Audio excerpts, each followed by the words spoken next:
Hello friends. आज की class में हम लोग देखने वाले हैं हिंदी पेडागोजी के कुछ प्रश्नों को, जो कि सीटेट 2022 के लिए बहुत ही महत्वपूर्ण है। और आज हमने जो प्रश्न लिया है वे सभी प्रश्न 21 जनवरी 2022 को जो सीटेट का पेपर 1 हुआ था वहां से लिए गए हैं। तो चलिए शुरू करते हैं आज की क्लास को। पहला प्रश्न है, सभी बच्चे उन गतिविधियों द्वारा अभिप्रेरित होते हैं। ऑप्शन फर्स्ट है जिनकी योजना वयस्क द्वारा बनाई जाती है। सेकंड है जिनकी योजना बच्चों द्वारा बनाई जाती है। थर्ड है जो बच्चों के लिए अर्थपूर्ण होती है। और फोर्थ है जो अध्यापकों के लिए अर्थपूर्ण होती है। तो देखिए, योजना चाहे बच्चे बनाए या फिर वयस्क बनाए, उससे कोई फर्क नहीं पड़ता है। वो बच्चों के लिए गतिविधि जो है वो अर्थपूर्ण होना चाहिए, इसलिए ऑप्शन थर्ड इसका सही आंसर होगा। दूसरा प्रश्न है, प्राथमिक स्तर पर किसी गतिविधि या किसी खेल के लिए अनुदेशन दिया जाना चाहिए। ऑप्शन फर्स्ट है बच्चों की घर की भाषा या मातृभाषा में। सेकंड है द्वितीय भाषा या अंग्रेजी में। थर्ड है विद्यालय की भाषा या राज्य की भाषा में। और फोर्थ है शिक्षक की भाषा या अनुदेशन के माध्यम से। तो देखिए, प्राथमिक स्तर पर जो है वो बच्चों की घर की भाषा यानी मातृभाषा का उपयोग किया जाना चाहिए, इसलिए ऑप्शन फर्स्ट इसका सही आंसर है। अगला प्रश्न है, निम्नलिखित कथन के संदर्भ में कौन सा विकल्प सही नहीं है। कविता, गीत एवं मंत्र वे तरीके हैं जिनसे बच्चे, ऑप्शन फर्स्ट है शब्द एवं वाक्य संरचना रटते हैं। सेकंड है उच्चारण का अभ्यास करते हैं। थर्ड है विषय वस्तु के माध्यम से व्याकरण सीखते हैं। और फोर्थ है शब्द संपदा बढ़ाते हैं। तो देखिए, इसका जो सही आंसर हो जाएगा वो है हमारा ऑप्शन थर्ड।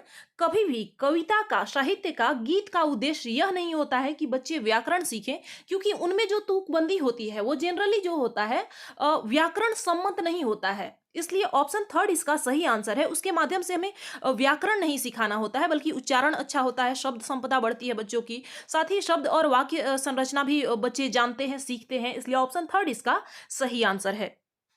अगला प्रश्न है, शिक्षक बच्चों का आकलन करता या करती है। ऑप्शन फर्स्ट है यह ज्ञात करने के लिए कि कक्षा में कौन भाषा का श्रेष्ठतम उपयोग करते हैं। सेकंड है यह पता लगाने के लिए कि बच्चों को सीखने में कहाँ कमी आ रही है। ऑप्शन थर्ड है बच्चों को उनके आगे के अधिगम के लिए सहायता प्रदान करने हेतु योजना बनाने के लिए। और फोर्थ है बच्चे की उसकी सहपाठी से तुलना करने के लिए। तो हम लोग जानते हैं कि तुलना हमारा सही नहीं होता है।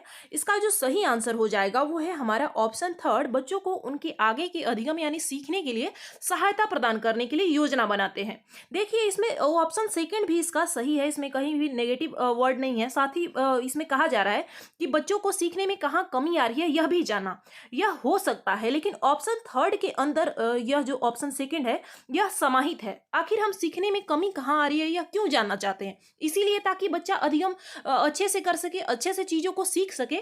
इसलिए ऑप्शन थर्ड इसका सही आंसर हो जाएगा। हमें जरूरी नहीं है कि जो 4 ऑप्शन दिए गए हैं उनमें ऑप्शन सारे गलत ही हो, बल्कि उसमें बेस्ट मतलब जो सबसे ज्यादा उपयुक्त होता है वैसा ऑप्शन हमें चुनना होता है। अगला प्रश्न है, द्विभाषी बच्चे या दो भाषा जानने वाले बच्चे किसी से बात करते समय प्रायः एक भाषा के शब्दों का प्रयोग करते हैं। यह कहलाता है, ऑप्शन फर्स्ट है संकेत बदलना। सेकंड है संकेत मिश्रित करना। थर्ड है बहुभाषिकता। और फोर्थ है दक्षता स्तर। तो देखिए, इसे हम लोग क्या कहते हैं, इसे हम लोग संकेत बदलना कहते हैं। इसलिए ऑप्शन फर्स्ट इसका सही आंसर होगा। यानी अगर आप दो भाषाएं जानते हैं और उसमें आप किसी अन्य भाषा, जैसे एक भाषा को बोलते हुए किसी अन्य भाषा के शब्दों का अगर आप प्रयोग कर रहे हैं तो इसको क्या कहते हैं, संकेत बदलना कह सकते हैं। अगला प्रश्न है, बच्चे अपने लिखने की शुरुआती यात्रा आड़ी तिरछी रेखाएं बनाकर करते हैं। ये चिन्ह कहलाते हैं। ऑप्शन फर्स्ट है चित्रकारी। सेकंड है कीरम कांटे या स्क्रिबलिंग। थर्ड है लिखना। और फोर्थ है स्वयं की वर्तनी। तो देखिए, इसका जो सही आंसर हो जाएगा वो है हमारा ऑप्शन सेकंड। इसे हम लोग कीरम कांटे या स्क्रिबलिंग कहते हैं। देखिए, इसमें क्या होता है, जब बच्चा प्रारंभ में लिखना शुरू करता है, जब आप उसे नया पेन पेंसिल या कुछ भी स्केच पेन वगैरह अगर आप लाकर उसको देते हैं जिससे वो ड्राइंग कर रहे, कुछ भी रेखाएं बनाए, कुछ भी बनाए, तो वो क्या करता है, सीधे लाइन तो उसके होते नहीं है, वो जैसे तैसे जैसे भी उसको समझ में आता है वो ऐसे लिखता है। उसको हम लोग क्या कहते हैं, कीरम कांटे कहते हैं, स्क्रिबलिंग कहते हैं। अगला प्रश्न है, निम्नलिखित में से कौन सा एक कौशल बच्चों को उनका हस्तलेखन विकसित करने में सहायता करेगा। ऑप्शन फर्स्ट है अलमारी में कपड़ों को फैलाना। सेकंड है कुछ छलका देना। थर्ड है तीलियां उठाना। और फोर्थ है धागे में मन के पिरोना। तो देखिए इसका जो सही आंसर हो जाएगा वो है हमारा ऑप्शन फोर्थ। अब हम लोग जानेंगे कि आखिर यह क्यों होगा। हमें ऐसे चीज का चयन करना है, ऐसे कार्य का चयन करना है जिसमें बच्चे की मतलब जो स्थूल कौशल होते हैं उनका विकास हो, क्योंकि लेखन जो है वो स्थूल कौशल में नहीं बल्कि सूक्ष्म कौशल में आता है। यहाँ पर जैसे गलती से मैंने कह दिया स्थूल कौशल। यह जो तीन ऑप्शन है इसमें स्थूल कौशल का उपयोग किया जा रहा है, यानी पूरे मांसपेशियों का उपयोग किया जा रहा है, जबकि लेखन जो है वो सूक्ष्म कौशल के अंतर्गत आता है। और इसके लिए क्या उपयुक्त रहेगा, धागे में मन के पिरोने, अगर मोतियों को वो धागे में पिरोता है तो उससे क्या होता है, उसका जो सूक्ष्म कौशल है उसमें बढ़ोतरी हो रही है, उसकी वृद्धि हो रही है। इसलिए ऑप्शन फोर्थ इसका सही आंसर होगा। अगला प्रश्न है, निम्नलिखित में से कौन सा भाषा की पुस्तक में चित्रों के बारे में सबसे महत्वपूर्ण है। ऑप्शन फर्स्ट है चित्र अपरिचित एवं याद किए जा सकने वाले संदर्भों में भाषा को समझने में मदद करते हैं। सेकंड है चित्र शिक्षार्थी द्वारा अपने आसपास क्या देखा, सुना और महसूस किया को मिलाने में सहायता करते हैं। थर्ड है बच्चों की दृश्य साक्षरता विकसित करते हैं। और फोर्थ है चित्र बनाने वाले तथा शिक्षक की कला एवं सौंदर्य बोध की सराहना करते हैं। तो चित्र का यह उद्देश्य कभी से नहीं होता है कि जो शिक्षक है या फिर जिसने चित्र को बनाया है उसकी हम सराहना करें, ऐसा कुछ भी नहीं है। इसका जो सही आंसर हो जाएगा वो है हमारा ऑप्शन फर्स्ट।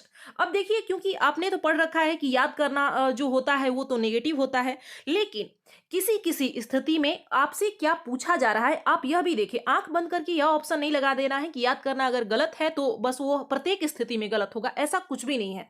चित्र से क्या होता है, अगर आप चित्र को देखते हैं तो जो अपरिचित हैं, जिनसे हम कभी परिचित नहीं हुए, ऐसी चीजों को भी हम लोग जान सकते हैं, समझ सकते हैं। साथ ही जिसे याद किया जाना चाहिए, आप पढ़ के उतना ज्यादा नहीं याद कर सकते हैं जितना आप किसी चित्र को देखकर याद कर सकते हैं, समझ सकते हैं उन संदर्भ के बारे में। इसलिए ऑप्शन फर्स्ट इसका सही आंसर है। अगला प्रश्न है, कहानियां बच्चों को भाषा अधिगम का आनंद लेने तथा उनमें डैश विकसित करने के लिए प्रोत्साहित करती है। ऑप्शन फर्स्ट है साहित्य की सराहना, सेकंड है भाषा के रूपों को, थर्ड है जीवन कौशल और फोर्थ है गत्यात्मक कौशल। अब कहानियों में गत्यात्मक कौशल का क्या यूज है, कुछ भी नहीं। इसलिए इसका जो सही आंसर हो जाएगा वो है हमारा ऑप्शन फर्स्ट, साहित्य की सराहना करना इसके लिए प्रोत्साहित करती है। इसलिए ऑप्शन फर्स्ट इसका सही आंसर है।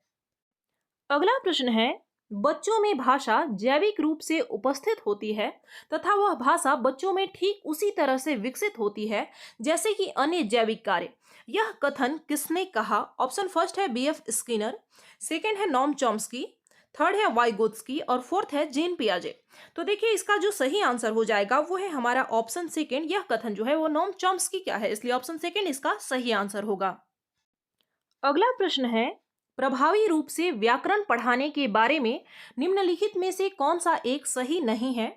ऑप्शन फर्स्ट है वास्तविक संप्रेषण के रूप में प्रस्तुत करना, सेकंड है संदर्भों के अनुसार व्याकरण के प्रासंगिक नियम बताना, थर्ड है वास्तविक जीवन में संप्रेषण के समान अभ्यास करने के अवसर देना और फोर्थ है नियमों को रट कर तथा अभ्यास करके व्याकरण सीखना। तो देखिए इसका जो सही आंसर हो जाएगा वो है हमारा ऑप्शन फोर्थ। हमारा ऑप्शन मतलब कभी भी यह उद्देश्य नहीं होता है किसी भी चीज का कि हम उन चीजों को रट कर याद कर लें, बल्कि उसके बारे में समझ की वृद्धि करनी होती है, न कि रटने के कौशल को में नहीं बढ़ावा देना होता है। इसलिए ऑप्शन फोर्थ इसका सही आंसर है।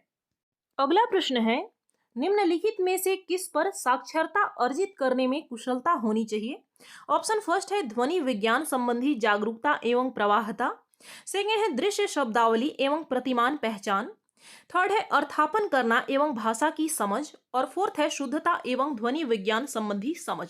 देखिए साक्षरता अर्जित करने के लिए सबसे ज्यादा जरूरी क्या है आपके पास, कि आप किसी भी चीज का अर्थ ग्रहण कर सकें, अपने आप को अभिव्यक्त कर सके, भाषा के माध्यम से कैसे आपको बताना है, क्या करना है। इसके लिए सबसे जरूरी है हमें अर्थ समझना होगा। इसलिए ऑप्शन थर्ड इसका सही आंसर है। अगर आप अर्थ समझ रहे हैं और अगर आप शुद्धता पर ज्यादा ध्यान नहीं भी दे रहे हैं, फिर भी एक बार को आदमी समझ सकता है। अगर आप गलत उच्चारण कर रहे हैं, गलत लिख भी रहे हैं, लेकिन आपको अर्थ समझ में आना जरूरी है। इसलिए ऑप्शन थर्ड इसका सही आंसर है। अगला प्रश्न है, शिक्षा में भाषा अधिगम की प्रक्रिया को बढ़ावा देने के लिए तकनीकी यानी प्रौद्योगिकी का प्रयोग करना डैश कहलाता है। ऑप्शन फर्स्ट है आईटी, सेकंड है आईटीसी, थर्ड है सूचनात्मक प्रौद्योगिकी और फोर्थ है संप्रेषण प्रौद्योगिकी। तो देखिए इसका जो यानी टेक्नोलॉजी है, तकनीक है, देखिए इसका जो सही आंसर हो जाएगा वो है हमारा ऑप्शन सेकंड, इसे हम लोग आईटीसी कहते हैं। और इसके अंतर्गत क्या आ जाएगा, आपका जो प्रोजेक्टर का यूज हम लोग करते हैं वो हो जाएगा, साथ ही साथ कंप्यूटर वगैरह इसी के अंतर्गत आएंगे, इसलिए ऑप्शन सेकंड इसका सही आंसर है। अगला प्रश्न है, विद्यार्थियों के अधिगम के आकलन के लिए उपयोग की जाने वाले स्कोरिंग मार्गदर्शिका को कहते हैं। ऑप्शन फर्स्ट है रूब्रिक, सेकंड है जांच सूची, थर्ड है अनुसूची या विस्तृत सूची और फोर्थ है क्रम निर्धारण मापनी। तो देखिए इसका जो सही आंसर हो जाएगा उसको हम लोग रूब्रिक्स कहते हैं, इसलिए ऑप्शन फर्स्ट इसका सही आंसर है। अगला और अंतिम प्रश्न है, व्याकरण अनुवाद विधि अधिक बल देती है। ऑप्शन फर्स्ट है शुद्धता पर, सेकंड है प्रवाह पर, थर्ड है उपयुक्तता पर और फोर्थ है उच्चारण पर।